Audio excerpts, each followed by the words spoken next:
Assalamualaikum warahmatullahi wabarakatuh. Halo sahabat online, kembali lagi bersama Al-Fakir di channel Nuha Online bersama Al-Fakir Muhammad Ardi Firmansyah dan bersama beliau narasumber kita yang sangat spesial sekali yang akan menemani Al-Fakir pada kesempatan podcast kali ini. Apakah sahabat online sudah mengetahui topik yang kita bicarakan pada pagi hari ini? Di sini kita akan membahas mengenai apa itu Rebu Wekasan. Al-Fakir sendiri tidak mengetahui lebih dalam mengenai apa itu Rebu Wekasan. Nanti akan dipemandu oleh Ustaz Jamil sebagai narasumber. Jika kalian ingin mengetahui lebih dalam, simak video ini sampai selesai, jangan sampai ada yang menyekip. Biar kita mengetahui apa itu Rebu Wekasan, lebih dalam tentunya. Sebelum saya lanjut, alangkah baiknya klik tombol like, komen, share, and subscribe. Dan jangan lupa juga klik tombol lonceng di bawah ini biar kalian semua tidak terlewatkan informasi-informasi dari kami semua. Oke. Selanjutnya Al-Fakir ingin menjelaskan sedikit mengenai apa itu Rebu Wekasan, karena nanti yang menjelaskan lebih detail sampai ke akar-akarnya itu dijelaskan oleh beliau, moderator kita yang sangat spesial, yang sangat keren sekali. Jadi gini, setiap tahunnya yang namanya Rebu Wekasan itu selalu diperbincangkan oleh masyarakat sekitar. Ada yang berpendapat bahwasanya Rebu Wekasan adalah sebagai turunnya adab dari Allah Subhanahu wa taala. Begitu pula ada pula yang berpendapat bahwasanya Rebu Wekasan adalah sebagai adat atau tradisi yang sangat bermakna bagi kita semua. Lantas, bagaimana kita menyikapi adanya Rebu Wekasan? Apakah Rebu Wekasan termasuk adab dari Allah? Atau Rebu Wekasan termasuk adat atau tradisi yang sangat bermakna bagi kita semua? Nah, pada podcast kali ini, kita akan menggali lebih dalam mengenai apa itu fenomena Rebu Wekasan.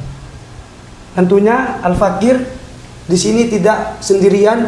Al-Fakir ditemani oleh beliau, narasumber kita yang sangat spesial, yang sangat keren sekali. Apakah kalian semua tidak sabar untuk berkenalan dengan beliau?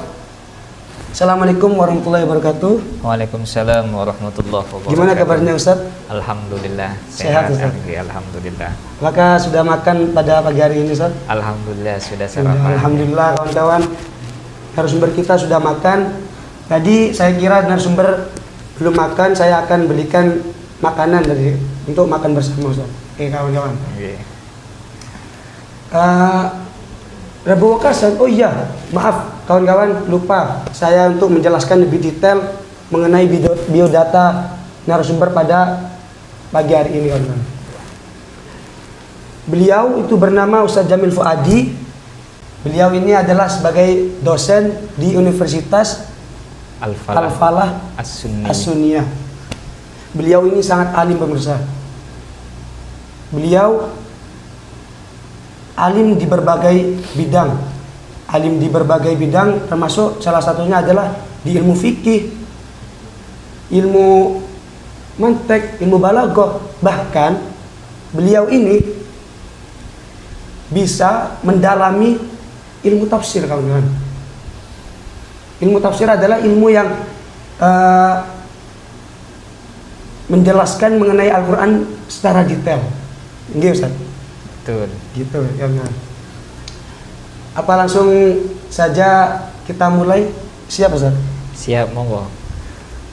Gini Ustaz, setiap tahunnya itu banyak sekali Ustaz, apalagi pada fenomena yang namanya Rebu Wekasan. Iya. Itu banyak orang yang kebingungan apakah Rebu Wekasan ini termasuk adab dari Allah. Ada yang berpendapat bahwasanya Rebu Wakasan ini adalah fenomena tradisi atau adat yang sangat bermakna bagi kita semua. Al-Fakir sendiri pun bingung Ustaz mengenai apa itu Rebu Wakasan, dan tentunya sahabat online pasti kebingungan kan mengenai apa itu Rebu Wakasan. Nanti sama beliau dijelaskan lebih detail tentang apa itu Rebu Wakasan. Sebenarnya apa sih Rebu Wakasan itu Ustaz? Untuk Rebu Wakasan itu sebenarnya di Indonesia sendiri ada beberapa istilah. Ada yang menyebutnya dengan Rebu Wakasan, ada yang menyebutnya dengan Rebu Pungkasan. Jadi ada dua ya, ada dua istilah yang mungkin perlu dipertegas. Ada Rebu Wakasan, ada Rebu Pungkasan, tapi intinya sama. Yaitu apa? Rabu terakhir daripada bulan Shofar. Jadi Rabu terakhir di bulan Shofar ini oleh orang-orang masyarakat Muslim di Indonesia seringkali disebut dengan Rebu Wakasan.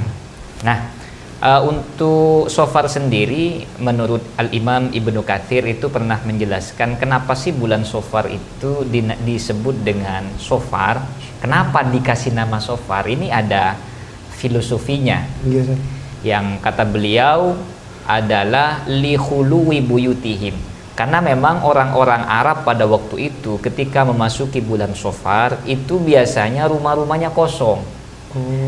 Mereka keluar semua kemana, baik itu lil qital, untuk perang ataupun yang lain. Nah, karena rumah-rumah mereka itu kosong, jadi Shofar itu kan dalam bahasa Arabnya sofiroh. Sofiroh itu artinya kosong, kosong ya, kosong. Nah, kosongnya itu disebabkan lihuluwi buyutihim, karena kosongnya rumah-rumah mereka, baik itu karena perang ataupun karena yang lain, karena berdagang ataupun yang lain. Nah, nanti masalahnya begini, ketika nyampe di Indonesia, Rabu terakhir daripada bulan Shofar ini kemudian melahirkan sebuah tradisi di mana masyarakat Muslim Indonesia itu meyakini bahwa setiap hari Rabu terakhir daripada bulan Shofar itu akan ada bala besar, ada bencana besar, ada kesialan yang akan menimpa kita umat Muslim di Indonesia.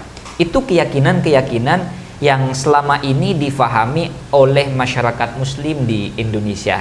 Dan saya melihat apa yang selama ini diyakini oleh masyarakat Muslim kita di Indonesia, itu saya lihat itu berangkat dari beberapa keterangan yang biasa disampaikan dalam kitab-kitab mujarrabat, kitab-kitab pengalaman spiritual yang dilakukan oleh para ulama-ulama yang memang dekat dengan Allah Subhanahu wa taala. Misalnya ada dalam kitab mujarrabatnya Ad-Dairabi itu disebutkan bahwa setiap hari Rabu terakhir dari bulan Shofar itu akan ada bala yang diturunkan oleh Allah sebanyak 320.000. Jadi besar sekali. Artinya apa? Cuman informasi ini berasal dari Ahlul Kashfi ya, orang yang memang diyakini memiliki kemampuan untuk menyingkap atau melihat hal-hal yang sifatnya metafisik, yang mistis, yang seperti itu. Sehingga informasi ini kemudian sampai kepada masyarakat Muslim di Indonesia, sehingga sebagian di antara mereka kemudian meyakini, oh ternyata hari Rabu terakhir bulan Shofar ini memang hari yang dipercaya sebagai hari yang penuh dengan bala, penuh dengan cobaan, bahkan mungkin sering dianggap sial seperti itu. Oleh karena itu masyarakat Muslim Indonesia merespon fenomena ini, merespon keyakinan ini dengan berbagai macam bentuk tradisi. Ya, ada yang meresponnya dengan melakukan sholat sunnah, ada yang melakukan silaturahim, ada yang melakukannya dalam bentuk berbagi sedekah dan lain sebagainya. Tapi semua itu dilakukan Tujuannya adalah untuk agar mereka semua terhindar dari bala-bala yang akan Allah turunkan pada hari Rabu Wekasan tersebut.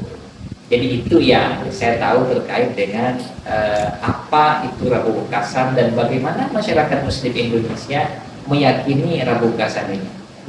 Jadi masyarakat yang berpendapat bahwa sebenarnya Rabu Wekasan itu ada turunnya bala dari Allah itu sangat benar sekali. Ada keyakinan seperti itu, dan itu biasanya merujuk kepada kitab-kitab mujarrabat atau kitab-kitab yang memang hasil dari spiritual, pengalaman spiritual yang dialami oleh para ulama-ulama yang dekat dengan Allah. Jadi pemirsa, yang namanya Rabu Wekasan itu sangat benar sekali, adanya turunnya balak dari Allah sampai sama masyarakat sekitar itu dijadikan sebagai tradisi, yang dimana sama masyarakat sekitar itu dijadikan tradisi seperti kayak sholat malam, sholat sunnah gitu, Sholat sunnah. biar tidak terkena bala yang diturunkan oleh Allah Subhanahu wa Ta'ala gitu sih. Iya, betul. Berarti terus apakah benar Ustaz ada hari-hari tertentu, semisal kayak hari keistimewaan atau hari sial gitu? Benar betul? Di dalam agama Islam ini, agama Islam itu hadir pertama untuk menjadi pedoman ya bagi umat Islam. Nah, di dalam agama ini ada istilah hari-hari yang utama, ada juga kalau begini. Kalau dari segi apakah dalam agama Islam ini ada hari-hari yang diutamakan? Ada. Contoh, hari Jumat dikenal dengan Sayyidul Ayyam. Atau ada Ashhurul Hurum, bulan-bulan yang dimuliakan oleh Allah yang diharamkan untuk berada. Ada bulan Ramadan, itu juga bulan yang dimuliakan. Bahkan ada hari yang dimuliakan, khairun min alfi syahri. Artinya apa? Ada memang dalam agama Islam, memang kalau dari segi apakah ada hari spesial? Ada. Saya tunjukkan barusan. Ada malam Lailatul Qadar, ada Ashhurul Hurum, ada hari Jumat yang Sayyidul Ayyam. Cuman yang menjadi persoalan adalah kalau dalam agama Islam ada nggak juga yang hari sial? Jika hari yang utama ada, jika untuk yang hari menunjukkan kesialan dan yang lain, apakah ada? Nah, ini yang kemudian perlu kita catat, bahwa di dalam agama Islam ini, agama ini hadir untuk menghapus keyakinan-keyakinan yang dianggap tidak sejalan dengan ajaran agama Islam ini, termasuk keyakinan-keyakinan yang menganggap bahwa suatu hari itu memiliki kesialan itu sendiri. Saya contohkan dulu, bahkan ini berangkat dari budaya atau tradisi jahiliyah orang-orang yang punya keyakinan kesialan pada suatu hari atau pada suatu benda itu sendiri. Kalian mungkin pernah lihat ya, baca surat Yasin ya. Nah, dalam surat Yasin itu ada ayat yang berbunyi qalu inna tatayyarna ya. Nah, tatayyarna bikum la illa tantahu lanarjumannakum. Tatayyarna itu artinya aytasya'amna. Mereka itu merasa sial dengan ada begini, orang Arab jahiliyah itu kenapa disebut dengan tatayyarna? Mereka itu dalam perspektif tafsir ya, kalau kita melihat pada tafsir-tafsir yang ada, orang-orang Arab jahiliyah itu punya tradisi, punya keyakinan bahwa mereka itu bisa mengukur ini hari sial atau hari keberuntungan bagi kita, itu bisa diukur atau bisa ditebak melalui burung. Ya, burung dalam bahasa Arabnya itu toirun. Toirun artinya burung, makanya dalam ayat tersebut menggunakan tatoyerna. Nah, jadi dari kata toirun. Nah, tatoyerna, tatoyer, burung. Kenapa kok burung kok dijadikan sebuah kosakata untuk hari kesialan? Karena memang tradisi Arab jahiliyah pada waktu itu mereka itu ketika ingin tahu ini hari keberuntungan atau hari kesialan bagi saya, maka mereka itu akan melepas burung. Nah, burungnya dilepas. Apakah dilihat nanti apakah burungnya terbang ke kanan atau ke kiri? Ketika diterbangkan, apakah burungnya itu terus pergi atau akan balik lagi ke saya? Dan itu kemudian dijadikan sebagai penanda apakah ia akan mengalami kesialan atau tidak. Terkadang ketika mereka menerbangkan burungnya itu kemudian kok tidak balik lagi, dianggap kesialan. Tapi kalau balik lagi dianggap keberuntungan dan lain sebagainya. Itu tradisi-tradisi yang dianggap jahiliyah yang ingin dihapus oleh agama Islam itu.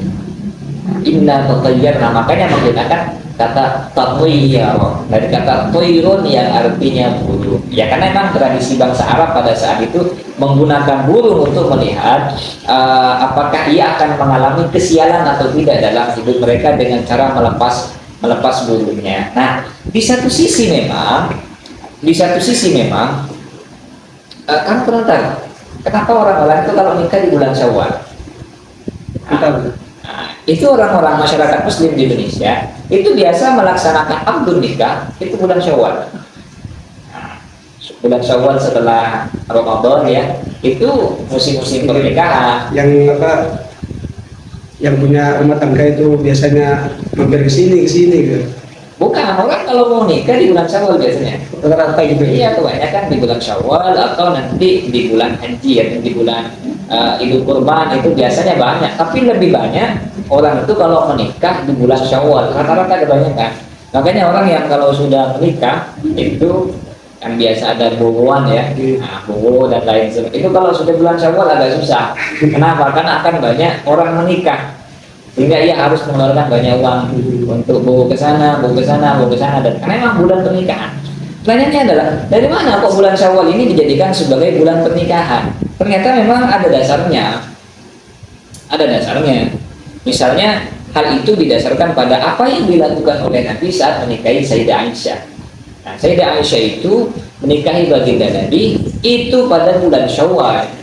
Nah, karena Nabi menikahi Sayyidah Aisyah itu pada bulan Syawal, maka orang-orang atau umat Muslim khususnya di Indonesia seringkali menjadikan bulan Syawal sebagai bulan pernikahan. Tapi kalian tahu kenapa? Ya, kenapa Nabi melakukannya di bulan Syawal? Kenapa nggak di bulan Ramadan? Kenapa Nabi menikahi Sayyidah Aisyah di bulan Syawal? Kenapa tidak di bulan Rabiul Awal, Dzulqa'dah, ada alasannya gitu. Itu ada filosofinya. Sebagaimana yang misalnya disampaikan oleh Al-Imam An-Nawawi ya dalam kitab Al-Minhaj Syarah Sahih Muslim bin Hajjaj, itu beliau mengatakan mengutip hadisnya Sayyidah Aisyah yang menyatakan bahwa beliau menikah dengan Rasulullah pada bulan Syawal. Itu ternyata memang dulu bangsa Arab, orang-orang Arab jahiliyah itu Syawal itu dari kata isyalah, awir warwaf. Apa itu isyalah? Setiap perbuatan yang akan dilakukan di bulan itu maka akan hilang. Kalau pernikahan akan berakhir dengan perceraian, kalau hilang maka akan berakhir dengan rugi, bangkrut dan lain sebagainya. Hilang pokoknya, akan hilang. Isyalah dari kata Syawal, isyalah. Isyalah itu artinya al-isyalah warraf. Syawal. Jadi akan hilang. Jadi kalau mereka meyakini setiap perbuatan yang dilakukan di bulan Syawal akan hilang. Ya kalau nikah ya akan berakhir dengan perceraian. Kalau dagang ya akan berakhir dengan kerugian, bangkrut dan lain sebagainya. Nah, untuk menolak anggapan dan keyakinan semacam itu, Nabi Rasulullah hadir dengan cara menikahi Sayyidah Aisyah di bulan Syawal.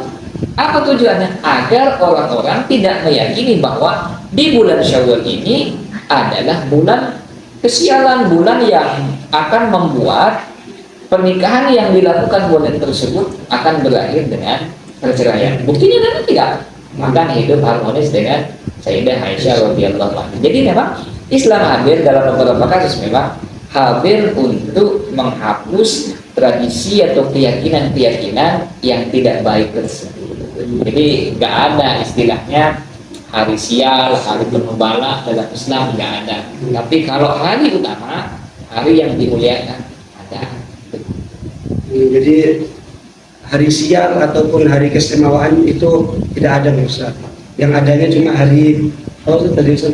Yang diutamakan, Seperti yang dimuliakan, hari Ramadan dan lain-lain. Lanjut, apakah ada Ustaz,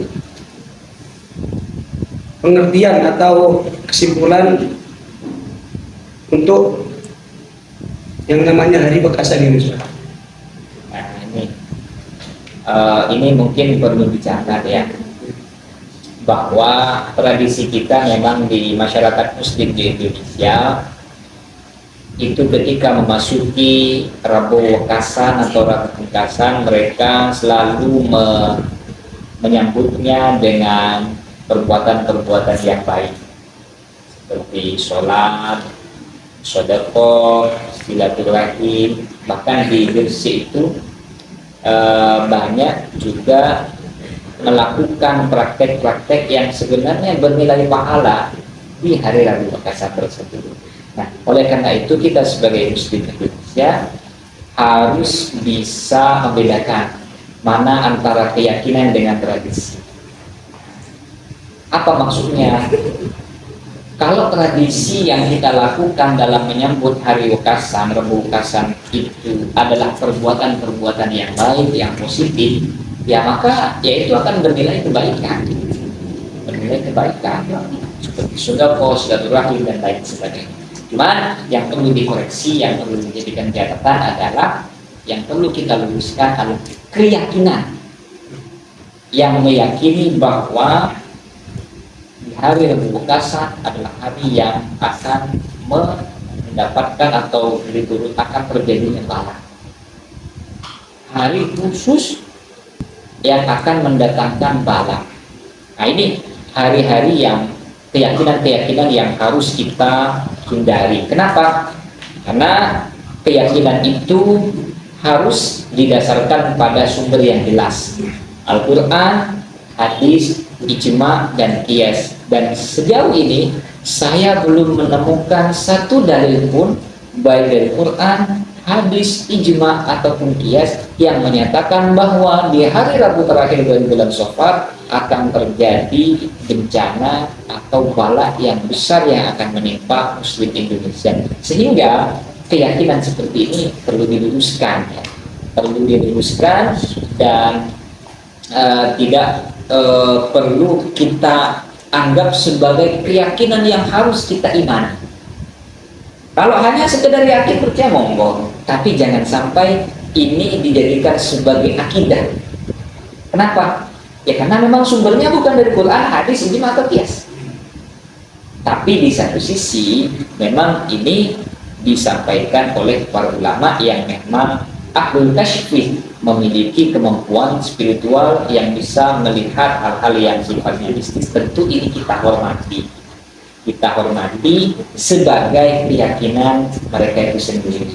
Nah, adapun prakteknya yang diyakini, yang dijalani dengan perbuatan-perbuatan yang baik, perbuatan-perbuatan sunnah seperti sedekah, infak, silaturahim yang dilakukan di bulan Syawal, itu tentu akan bernilai baik. Jadi yang monggo tradisinya dilanjut, tapi keyakinannya harus dibenahi, diluruskan ya, dibenahi. Itu yang bisa saya simpulkan dari apa yang saya sampaikan tadi. Jadi di malam Rabu Wekasan itu ada sisi baiknya juga, saya mengajak masyarakat sekitar untuk berbondong-bondong untuk melakukan ibadah, berdoa bersama gitu. Ya cukup itu saja sahabat online yang disampaikan oleh Ustaz Jamil Fadi, sangat jelas pada kalian semua, terutama untuk Al-Fakir, bisa mengetahui apa itu Rabu Wekasan secara detail. Ya, terima kasih Ustaz. Iya. Terima kasih waktunya sudah memasuki podcast di channel Nuha Online ini. Jangan lupa pemirsa, like, comment, and subscribe, dan jangan lupa juga klik tombol lonceng di bawah ini biar kalian tidak kelewatan informasi-informasi dari kami khususnya. Sekian dari kami, kurang lebihnya mohon maaf. Allah muwaffiq ila aqwamit thoriq. Wassalamualaikum warahmatullahi wabarakatuh. Assalamualaikum warahmatullahi wabarakatuh.